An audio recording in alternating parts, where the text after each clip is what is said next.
horror fans, once again, it's the Horror Miser Monty G here to talk about last night's pretty revealing episode of American Horror Story Apocalypse. Yes. Things aren't going that well for Mr. Michael Lantern, the Antichrist. He returns to whatever sojourn he was at in the wildernesses and find out that not only are his warlock allies have been burned to the stake, but Miriam Mead is dead, and he's heartbroken and screams out loud.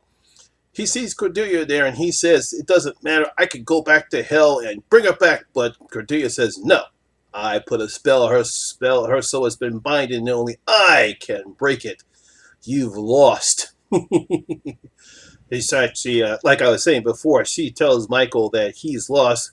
We know who he truly is, and all your allies are gone. She tries once again to have her take her ham, trying to reach his human side. Michael stands up and he threatens her, "One day I will kill all you and your girls," and walks off. Roll the opening credits! Now, with all his allies gone, Michael doesn't know what to do. It was Miss Mead that was actually guiding him, but without her gone, he doesn't know what to do. He tried to contact his father, but the only thing he sees is hallucinations. We see a ripoff from The Exorcist, where we see Miss Mead in the bed. We see an angel trying to appeal to his human side with a Santa fountain, and another angel wearing diapers. We also see a goat with horns. It looks like something from the Billy Goat from The Witch. He basically wanders into town into this Church of Satan, where we see Sandra Bernard hamming it up as Hannah and trying to get the congregation to at least try to do something to go ahead in the end times. He is befriended by this kind-hearted Satanist named Madeline. I believe that's what her name is. He takes her back to her home. She explained that she sold her soul to the devil, and she's not all these nice luxuries, including having sex with Brad Pitt every Thursday and Ryan Reynolds. When Michael reveals the mark of the beast, she literally just throws herself at her feet at him. She takes Michael back to the church, and once he reviews Sandra Bernhardt's character, Hannah, that he is the Antichrist, they have him perform a black mass by sacrificing these two poor people that they captured there. Unfortunately, as much as they fawn over him, Michael really doesn't know what to do. He's kind of lost because he said he didn't come with any instructions about how to bring about the end of days. Poor Michael, what's an Antichrist to do? But fear not, Madeline knows what to do with Michael. She eventually drives him up to this nice robotics facility, which we all by now will probably wind up being the cooperative, as that's what I'm pretty sure that's where this plot is going. There he meets Mutt and Jeff, these two drugged out, whacked out douchebags who also sold their souls for the devil, and now they now have this huge corporation where they build robotics. Basically what they're doing is building sex toys. We see this one sex toy that unfortunately would not be great on the market for the purpose that they built it for. Once again, just like anybody else, when Michael first reveals his mark of the beast, they don't believe him until he eventually shows his true powers to him by burning this cargo that they had to ashes, and they again throw themselves on their feet.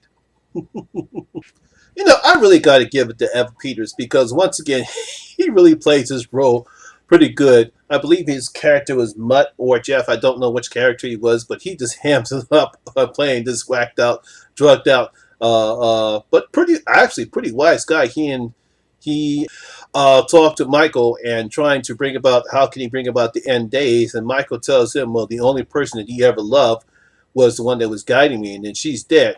But they say, fear not, Michael, we can actually build you a better version of Miss Mead, and hence we see the creation of the robotic Miss Mead that we saw earlier in the year. And not only that, we also see Wilhelmina Medieval. She's here wearing her favorite color, purple shirt. We see that she actually worked for this corporation before it became the cooperative. Nice to see Sarah Paulson playing another role in this series. Now, after some few stern warnings to Michael about making sure that you have to tell her that she's not a robot, because you don't know what the effects is going to be. She wakes up and tells Michael it's time to start. And Michael is just screaming with excitement. And it doesn't bode well for Cordelia and the witches, and for the rest of the world neither. You know, as much as I'm enjoying these flashbacks, we have not gotten back to the real part of what's going on in this story since episode 3. We've seen all these flashbacks, and I'm assuming their purposes are to fulfill the backstory about how we got, I mean, how the world blew itself up, what's Michael's role in it, and obviously some of the things that were revealed in episode 3. And I'm pretty sure that the next episode, because it's only a 10-season episode, so I think we need to hurry up and get back to where we left off in episode 3, when Cordelia, Myrtle, and Madison confront Michael, and we bring back Dinah, Mallory, and Coco with their identity spells. I'm pretty sure we'll see all that maybe in the next episode, because there's only got 2 episodes left. If I guess, in my opinion, if it wasn't for seeing Jessica Lange back in the show in episode 6, I would feel as though this would be a bit tedious and dragged out, because I understand that they're filling in a lot of questions are being answered, especially how the Miss Me robot got built. We see Wilhelmina, how she was part of this company before it became the cooperative. We see obviously how the witches learn about Michael Landon and how he's actually the Antichrist, and the fact that Mallory and Coco are actually witches. So I'm pretty sure we'll get those questions answered in the next episode. But I still enjoyed the episode, despite the fact this is kind of like a filler episode, because obviously we need to know how did Michael get with the cooperative, and what led to the creation of Miss Me. But I still like the episode, despite the fact I think these flashbacks are coming a bit too long, a bit too tedious. But what are you going to do? So, my horror fans, what do you thought about last night's episode? Did you like the reveal of the robot, Miss Mead? Or are you sort of like me and getting tired of these flashbacks episodes because they're dragging on a bit? Leave your comments down in your comment section below and tell me what you thought about American Horror Story Apocalypse. And well, that's my video for today, guys. Hope you did enjoy it. And if you did, please give it a thumbs up and share, because it does help the channel out a lot.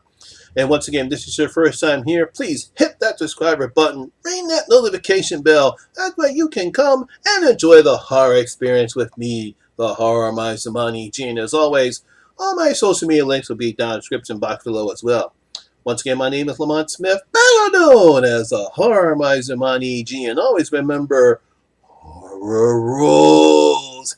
I'll see you guys later. I'm out.